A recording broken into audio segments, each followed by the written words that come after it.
अगर आप प्यारे मुल्क पाकिस्तान में रहते हैं तो ज़रूर किसी सड़क से गुजरते हुए आपने दीवारों पर इस तरह के एड्स और इश्तार ज़रूर देखे होंगे जिसमें लिखा होगा कि बॉडी बिल्डर बन जाएं, ताकत की गोलियां, ताकत के ख़जाने, ताकत के करिश्मे, फिर उसके बाद जिस्म को खूबसूरत करने, काली रंगत, पिचके गाल, वेट लॉस, ओबेसिटी, मोटापे को 30 दिन में गायब कर देंगे। उसके बाद फिर बेचारे मर्दों में जो सेक्सुअल इम्पोटेंसी होती है, प्रीमेच्योर इजैकुलेशन होती है, नाइट फॉल होता है, इरेक्टाइल प्रॉब्लम्स होते हैं, या फिर उनके शादी कोर्स एडवर्टाइज किए जाते हैं, उनके पेनिस को बड़ा छोटा करने की जैसी चीज़ें एडवर्टाइज होती हैं।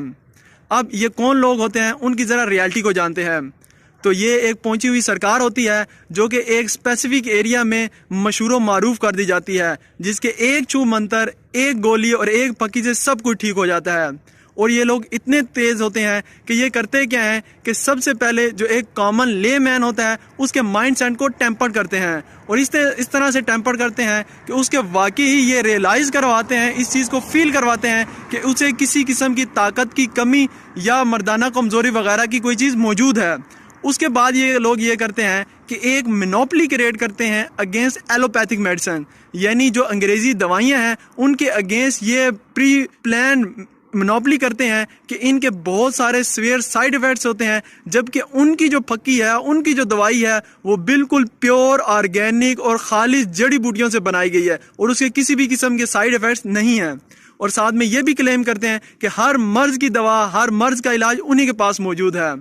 अब इनकी जो दवाइयाँ और इनकी जो पक्कियाँ होती हैं उनमें होता क्या है, तो इनमें ये लोग ऐड करते हैं स्टीरॉइड्स, जैसे कि यूजुअली डेक्सामेथासोन, कॉर्टिसोन और प्रेडनिसोलोन वगैरह ऐड करते हैं, जिससे पेशेंट को भी लेने से इंस्टेंट और क्विक रिलीफ ज़रूर मिलता है और उसको ऐसे लगता है जैसे कोई जादू हो गया हो, और इससे भूख भी बढ़ती है। मगर लेटर ऑन जब वो कंटिन्यूसली यूज़ करता है तो इससे सीवियर कॉम्प्लिकेशन रेज होती हैं, जैसे कि लिवर डैमेजिंग, हिपैटिक इनसफिशिएंसी, यानी उसका जिगर ख़राब हो जाता है, साथ ही उसके जो किडनी प्रॉब्लम्स हैं, रीनल इनसफिशिएंसी है, उसके गुर्दे ख़राब हो जाते हैं, उसको एजिंग होती है यानी वक्त से पहले वो बूढ़ा हो जाता है, उसको ओबेसिटी यानी मोटापा भी होता है, ऑस्टियोपोरोसिस यानी उसकी जो हड्डियां हैं वो बिल्कुल कमज़ोर हो जाती हैं, उसकी जो फेस है उस पे एक्नी और पिंपल्स रेज होते हैं, उसकी आई साइड वीक हो जाती हैं। इसके साथ ही जो डायबिटीज़ है यानी उसका जो शुगर लेवल है वो बहुत ज़्यादा हो जाता है, हाइपरटेंशन यानी ब्लड प्रेशर भी रेज हो जाता है। इसके साथ ही साइकोलॉजिकल प्रॉब्लम्स जैसे कि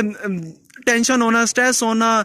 एंजाइटी होना, इस तरह की फीलिंग्स होती हैं, स्टमक अल्सर को भी काज करता है। इसके साथ ही मेल्स में जो स्पर्म एबनॉर्मलिटी है या इनफर्टिलिटी है वो इन्हीं दवाइयों और इन्हीं पक्कियों के मिसयूज और अब्यूज से होती है। और सेकेंडली, और ये जितनी भी मेडिसिन हैं ना ही इनकी क्वालिटी चेक होती है, क्वालिटी मेजरमेंट होती है, क्वालिटी मैनेजमेंट के किसी भी किस्म को कोई पैरामीटर यूज नहीं होता, और ना ही इनकी कोई प्री क्लिनिकल टेस्ट होता है, प्री क्लिनिकल ट्रायल्स होती हैं, और ना ही ये किसी भी किस्म के FDA या किसी भी अथॉरिटी से अप्रूव्ड होती हैं। बस एक बाबा जी मशहूर कर दिए जाते हैं और उनकी एक पक्की होती है और शादी कोर्स और पता नहीं क्या क्या बला बला ये एडवर्टाइज कर देते हैं।